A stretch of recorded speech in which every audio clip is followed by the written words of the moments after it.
Hei, salutare! Astăzi mă aflu în Otopeni, sunt în showroom-ul Rom Caravan.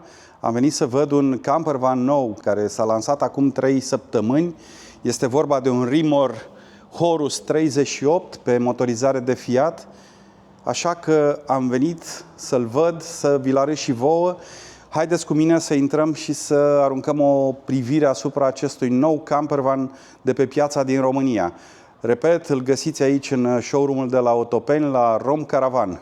Dacă vrei să faci city break-uri, să vizitezi orașele, de exemplu, sau să intri pe drumuri mai înguste, un campervan de genul acesta este foarte util. Are o lungime exterioară de 6 metri, o lățime exterioară de 2050 de milimetri și o înălțime de 2659 milimetri. Această autorolotă Rimor Horus 38 pe Fiat, model 2026, este o soluție foarte bună pentru acest gen de turism. Această autorolotă este pe motorizare Fiat, are o putere de 120 de cai putere, o capacitate cilindrică de 2200 cm3, cutie de viteză manuală 6+1, trepte, norma de poluare Euro 6. Este omologat pentru 4 locuri cu 3 locuri de dormit. Are destul de multe dotări opționale. Prețul final al acestei autorulote, după cum vedem și aici, este de 45.428 de euro fără TVA. Mai multe informații puteți intra pe site-ul dealerului din Otopeni, Rom Caravan, și găsiți acolo mai multe informații sau puteți să faceți o vizită aici în showroom în Otopeni, unde veți vedea mai multe modele. La intrare avem această trapă de acces în camper.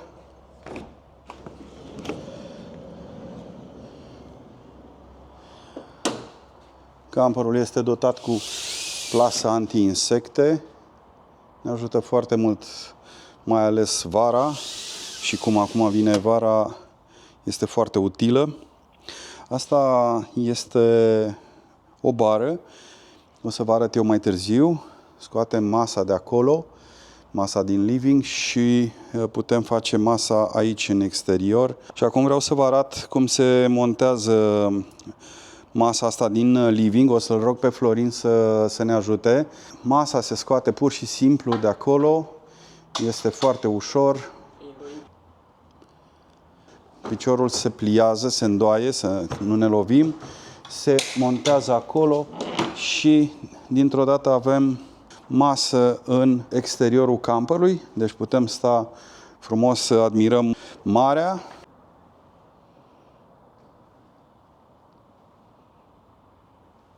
Se extinde masa pentru a putea crea mai mult loc. Și aici la intrare, după cum vedem, s-a făcut mai mult spațiu. Care este ideea? Aici, practic, vine al 3-lea pat. O să vă arăt mai târziu patul din spate și aici, în locul ăsta, o să vină un pat. Florin, te rog, mă ajut să încercăm să-l facem. Acum luăm cele două picioare de sus, care trebuie să înfiletate aici. Deci se iau picioarele alea, se înfiletează destul de simplu. Da, bine, se merge, nu o să le înfiletăm până la capăt. Noi le înfiletăm doar de demonstrație, să vă arătăm cum se face. Și se ridică placa aia, se creează acolo blatul primei jumătăți de pat. Se pune... Ulterior trebuie să luăm masa de afară. Da. Masa asta de afară se ia.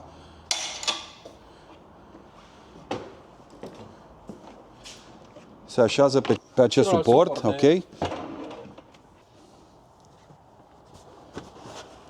Și începem și montăm pernele. Aici mai iese un suport de sub bancheta din living.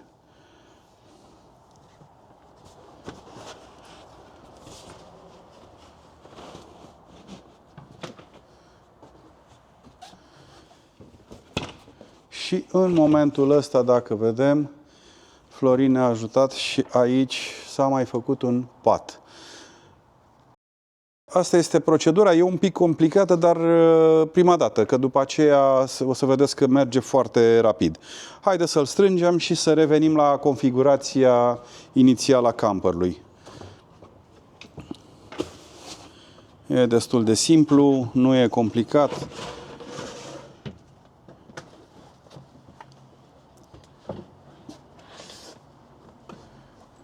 Masa o să o țin eu acum un pic ca să poți să strângi tu.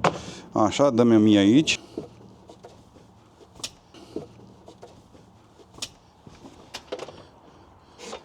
Se scot picioarele, se depozitează.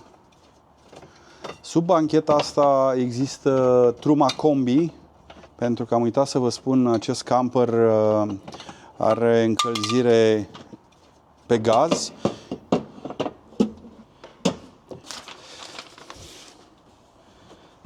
Este un Truma Combi 4. Este un Truma Combi 4. Patul care l-ați văzut aici în față are 1,82 m pe 1,15 m, ceea ce îl face foarte ok pentru a treia persoană. Aici avem living-ul, partea frontală cu scaunele rotative, motorizarea de fiat, cutie manuală. Aici se poate monta o navigație. Blindurile astea mie îmi plac foarte mult, așa le am și eu la camper la mine. Atât în lateral cât și în partea frontală. Avem aceste blinduri care ne ajută foarte mult în momentul în care dormim sau vrem să avem intimitate. Evident că și aici are la fel, dar nu mai scot acum. Treaba asta îmi place foarte mult. De ce? Pentru că în momentul în care dimineața mă trezesc, îmi beau cafeaua, nu m-am trezit suficient, dar vreau să văd puțin ce se întâmplă afară sau să-mi intre un pic de lumină. Și atunci am lăsat foarte ușor 10 cm, am deschis acest blinder și mi intră deja lumină în camper.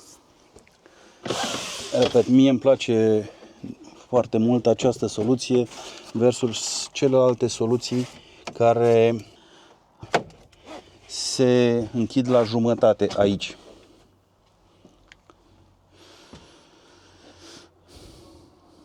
E interesantă combinația asta de culori al acestui nou model. Deasupra living-ului este un raft de depozitare foarte adânc. Are în jur de 30 de centimetri în adâncime, acolo jos. Se închide foarte ușor, nu-l scap din mână. Aici este prevăzut cu bandă LED, la fel și de desubt. Aici o priză de 230, precablarea pentru televizor, jaluzele.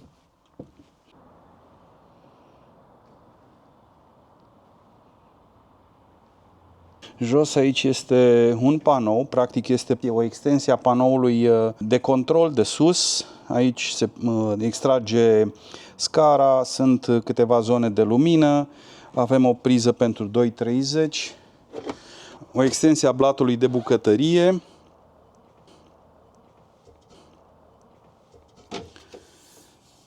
Aici avem un combi, un ansamblu de chiuvetă cu aragaz cu două ochiuri de la Can. Toate sunt integrate. Aici un suport unde se pot agăța prosoape. Deasupra zonei de bucătărie avem un raft. Are în jur de 20 de centimetri adâncime.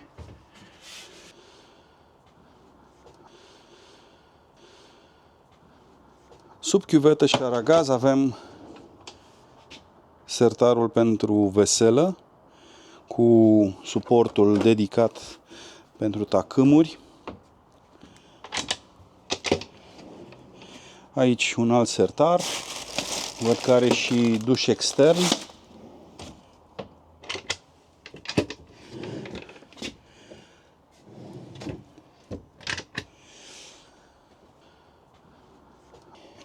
În continuare este o ușă pe înălțime, unde văd că sunt două zone de depozitare. Aici se pot depozita în general sticle. Mai departe, frigiderul cu congelator de la Tedford. Este un frigider care are 77,9 litri cu congelator de 6 litri. Sub frigider avem două spații de depozitare a hainelor destul de mari. La frigider îmi place foarte mult treaba asta că i-au pus acest colant la culoarea să se potrivească cu restul mobilierului. Și pe lângă coloana asta cu frigider și raftul de jos, mai este încă o coloană cu un dulap pentru haine, cu bară pentru umerașe. Iar jos alte două spații de depozitare. Deci sunt două acolo și două aici. Să aveți suficiente haine să puteți depozita. Asta când pleci mai mult timp cu camperul ăsta, deci se dovedește a fi un camper foarte util dacă vrei să călătorești foarte mult. Pe mâna dreaptă avem baia. Sus aici avem lumină stânga-dreapta deasupra zonei de toaletă, cu spații unde se pot pune șamponul și alte lucruri folosite la duș. Toaleta Tedford. Cada este destul de mare. Aici sunt două spații de depozitare unde se pot pune diverse obiecte. Un alt mic spațiu unde se pot depozita diverse lucruri. Chiuvetă, o oglindă aici destul de mare.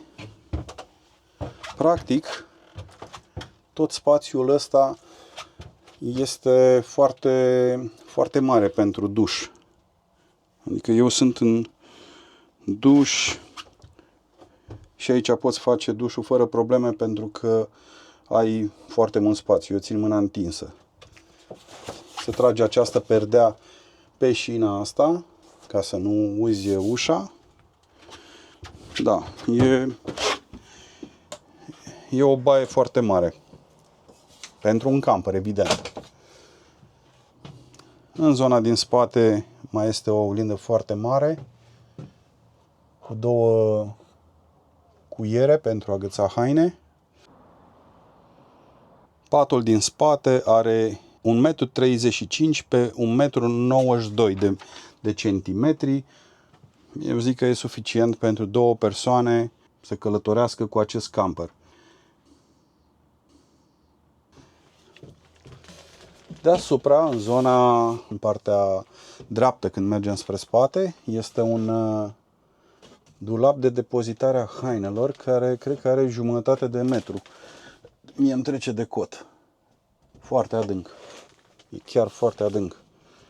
Cred că unul dintre cele mai adânci rafturi pe care le-am văzut eu la vreun camper van. Un alt raft. Două lumini punctuale pentru citit seara. Aici priză USB pentru încărcat telefonul, priză de 230. Aici este o borsetă unde mai putem pune diverse, nu știu, crema de seară sau telefonul sau alte obiecte. În partea opusă, pe peretele cu toaleta, niște chingi unde se pot pune iarăși diverse obiecte. Dar haideți să vedem cum se strânge acest pat. O să-l rog acum iarăși pe Florin să ne ajute și să ne arate cum se strânge acest pat. Ăsta se ridică. Scoatem un pic pernele afară ca să vedem cum se ridică cadrul patului. Și el vine aici și este stabil, adică stă în poziția asta. În momentul în care pernele sunt scoase din folie, intră foarte ușor aici. Sau se pot pune inclusiv în partea asta. Oh, ce spațiu imens are aici. E un spațiu foarte mare de depozitare și mai avem și jos un alt spațiu, dacă deschidem această ușiță. Dar foarte interesant ăsta, eu am rămas impresionat de ăsta. E foarte mare. Chiar foarte mare. La fel aici mai este un alt spațiu micuț. Și aici mai avem... Wow, ce adânc este și ăsta. Aici este accesul la bazinul de apă, la pompa de apă. Nici n-ai zice că ai atât de multe locuri de depozitare într-un campervan de genul acesta. Ideea este în felul următor. Haideți să cobor pe aici un pic să vă arăt cât spațiu s-a făcut la interior. De fapt, Florin, uite, a adus ruleta și haideți să măsurăm. Ia. Te rog, un pic să până unde... Du-te până în față. Ok, până acolo. Deci Florin este acolo și până aici 3 metri și 10. Deci avem spațiu suficient să băgăm diferite accesorii sportive sau alte lucruri. Un camper de 6 metri, repet, adică este un camper foarte încăpător la ce dimensiune are el. Aici avem panoul de siguranțe. Aici se pune bateria suplimentară. Avem aici un DC-DC. Iar în partea opusă avem spațiu pentru 2 butelii. El are montat aici truma monocontrol. Ăsta este foarte important, să nu-l acoperiți niciodată dacă vedeți așa ceva, pentru că ăsta este pentru în caz în care sunt probleme cu buteliile, pe acolo se face ventilația, deci să nu-l acoperiți niciodată. Așa arată campervanul în poziția de mers, inclusiv cu patul în poziția lui. Este foarte mult spațiu aici, în zona asta de depozitare, după cum vedem. E foarte interesant. Haideți să ne uităm un pic și pe lateral. Aici avem rezervorul de apă curată, caseta de toaletă. Aici este interesant că e pus de fabrică. Este priza pentru duș extern. V-am arătat dușul mai devreme. Priza pentru 230 și aerisirea de la Truma Hot. Asta a fost prezentarea autorlotei Rimor Horus 38, autorlotă pe care o puteți vedea în showroom-urile Rom Caravan din Otopeni și Sibiu. Mulțumesc mult pentru vizualizare, vă aștept la noi alte prezentări, iar dacă aveți comentarii sau vreți să vedeți alte modele, lăsați în comentarii ce anume v-ar interesa. Mulțumesc, la revedere!